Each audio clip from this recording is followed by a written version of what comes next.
bee gën yàlla dëkk boo xam ne yowmal xiyaam bu yàlla taxawee ne yonente bi taxaw ne ma romb yàlla ak yonente bi dem ci sama sëriñ dëkk boo xam ne sëriñ bi mooy borom asamaan ak suuf dëkk boobu dañ naan sëriñ bee sàkk yàlla dëkk boobu dañ naan sëriñ bi mooy borom jaami dëkk boo xam ne nee la sëriñ bi mooy borom na am mu am dëkk boo xam ne nee la sëriñ bi mooy borom jamono dëkk boo xam ne nee la sëriñ bi mooy falako folli yow saa yoo génnee def vidéo mbokk jullit est-ce que xam nga ñaan bi soo ko defee di nga am tiyaabay nangam nangam mbokk jullit kaa wax loo xam ne boo ko defee sa buntu yiw mbokk bi kaa wax la loo xam ne waaw kaay ma wax la ñaan kaay ma wax la zikr kaay ma wax la lee boo xam ne yow ki koy wax dafa gëm ni dafa jël boppam jëbbal ko ab sëriñ li nga koy wax ban njëriñ la ko amal naa man waxuma bu ci wax ci mais pourquoi nga jël nga focaliser sa 90% wax yëpp waaraat yëpp ci loolu quoi parce que xam nañu Sénégalais ñaan la bëgg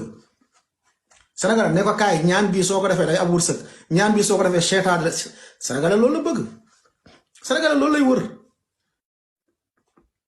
moo ñu ay oustaz dóorkat laa leen tuddee dóorkat oustazu vie oustazu followers waaw oustazu am ay abonné kese parce que xam na ni boo commencé daj yi gaa dañ lay dox mais bu ñu lay seetaan duñu abonné nañ la seetaan mais duñu abonné yow lan mooy sa objectif nañ la seetaan bu ñu abonné mais nañ la seetaan loolu mooy objectif bi mooy nañu dégg li ngay wax loolu mooy objectif bi nañu dégg li ngay wax mais duñu weddi de foo leen gis même bu ñuy wax ci bokkaale sax dañuy wiiri Tamba la ñuy dem jóge fa jaar Fuuta war a dem Dakar mais Fuuta la ñuy jaari jóge Fuuta dem Casamance doog a ñëw Dakar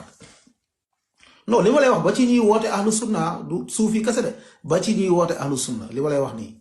ba ci ñuy woote ahlu sunna parce que mënoo nekk dëkk boo xamante ni sa waay 80% dañuy bokkaale yàlla te yowmal qiyaam loo indi julli loo indi koor loo indi azaka loo mënta indi yowmal qiyaam te nga daan bokkaale yàlla sa julleek sa koor gi yépp amul njëriñ parce que tawxiid mooy passeportu aljanna tawxiid bi aboo ko koo xam ne yow soo ko dee kaama wax la ñaan bi kaama wax la zikr bi est-ce que amul loo xam ne yow soo ko defee xam nga ni lii ak lii est-ce que xam nga ni yow lii boo ko defee lii ak lii waa ok loolu def na ko mais dafa jébbal boppam sëriñ lan la koy jëriñ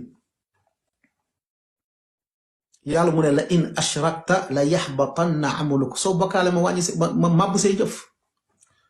nañ ci wax man duma nañ ci lépp lañu war a wax ci diine mais dama ne li ko def sa priorité maanaam def ko say waxtaan maanaam say waxtaan yow 90% loolu mooy say waxtaan loolu ay dóor la mun nga ci wax ñun ñu ngi jàngale Bulughul Maram waaw mun nga jàngale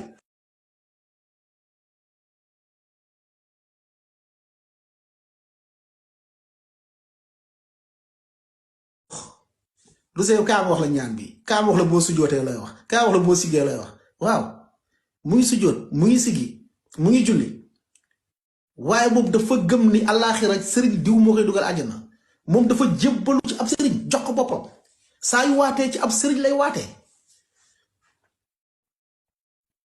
saa yu war a wax bu soobee ne bu soobee sëriñ bi mais kooku yow saa yoo génne amoo lenn loo ko wax lu dul mbokk bi xam nga ni zikr bi soo ko defee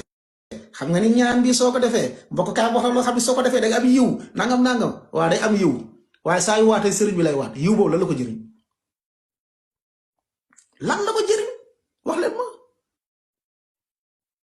jëriñu ko dara ñooñu ay ustaasu dóorkat laa leen tuddee ustaasu followers ay ustaasu vue ay ustaasu kar parce que xam nañ sénégalais boobu da ko wax loolu rek